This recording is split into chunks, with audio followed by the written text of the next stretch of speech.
कभी कभी हमें हीरो की जरूरत नहीं होती, हमें सही सुनने वाले की जरूरत होती है। ये कहानी है न्यूयॉर्क की। जनवरी की ठंड भरी रात एक टैक्सी ड्राइवर ने अपनी आखिरी सवारी ली। उस रात उसने एक जिंदगी बदल दी। बर्फबारी हो रही थी, सड़कें सुनसान, रात गहरी। माइकल रीस 20 साल से टैक्सी चला रहा था। आज की आखिरी सवारी के बाद घर जाने वाला था, लेकिन तभी फोन पर ping I. Upper east side से एक पिकअप। पहले तो माइकल ने सोचा छोड़ दूं, पेट्रोल कम है, थकान भी बहुत है, लेकिन फिर भीतर से आवाज आई, चलो ये सवारी तो ले ही लेता हूँ, और वह चल पड़ा। जब वो पहुंचा तो वहाँ एक लड़की रोती हुई खड़ी थी। माइकल ने गाड़ी का शीशा नीचे किया और पूछा कहाँ जाना है। वो रुकी, फिर धीरे से बोली पेन स्टेशन, और फिर मैं हमेशा के लिए जा रही हूँ। शुरू में कुछ मील तक दोनों के बीच कोई बातचीत नहीं हुई, बस वाइपर की आवाज, बर्फ और धुंधली रोशनी। फिर माइकल ने उस लड़की से पूछा, बहुत मुश्किल भरी रात है। लड़की ने हंसते हुए कहा, मुश्किल जिंदगी है। मैं यहाँ संगीत सीखने आई थी, स्कॉलरशिप गई, किराया नहीं दे पा रही, अब बस हार गई हूँ। माइकल ने शीशे में से उसे देखा और पूछा, कब से वायलिन बजा रही हो? लड़की ने कहा 6 साल की थी,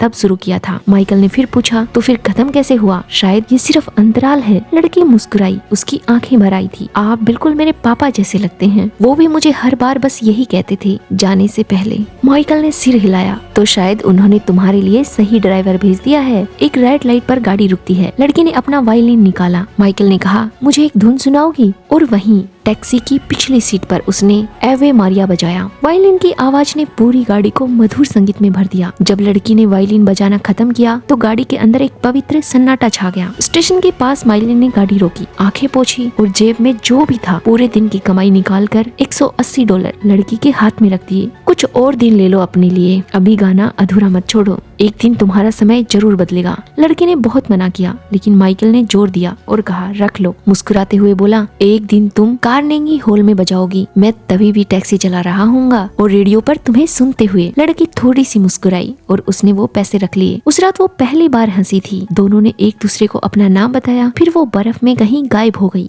महीने बीत गए, जिंदगी चल रही थी। करीब 1 साल बाद टैक्सी स्टैंड पर माइकल को एक लिफाफा मिला। अंदर तस्वीर थी, वही लड़की स्टेज पर ट्रॉफी हाथ में लिए मुस्कुरा रही थी। फोटो के पीछे लिखा था, आप सही थे, ये अंत नहीं था, ये अंतराल था। साथ में एक टिकट भी थी, कार्नेगी हॉल की फ्रंट रो की सीट, जिस पर लिखा था माइकल रीस के नाम। उस रात जब उसने एनकोर बजाया तो उसने भीड़ में देखा उस टैक्सी ड्राइवर को जिसने उसे हार नहीं मानने दिया, और उसकी आंखें आंसुओं से भरी मुस्कुरा रही थी। इस कहानी से हमें यही शिक्षा मिलती है, कभी कभी हमें ब्रह्मांड हीरो नहीं भेजता, सुनने वाला भेज देता है। तुम नहीं जानते कब किसकी मदद कर रहे हो, बस थोड़ा रुककर, थोड़ा सुनकर। अगर आपने किसी की बात थोड़ा गौर से सुन ली तो शायद उसकी जिंदगी बदल जाए। अपने आसपास देखिए और सोचिए कि ऐसा कौन है जिसे आपकी जरूरत है, क्योंकि एक बातचीत किसी की पूरी किस्मत बदल सकता है। कहानी अच्छी लगी हो तो कमेंट कीजिएगा, चैनल को सब्सक्राइब कीजिएगा। धन्यवाद।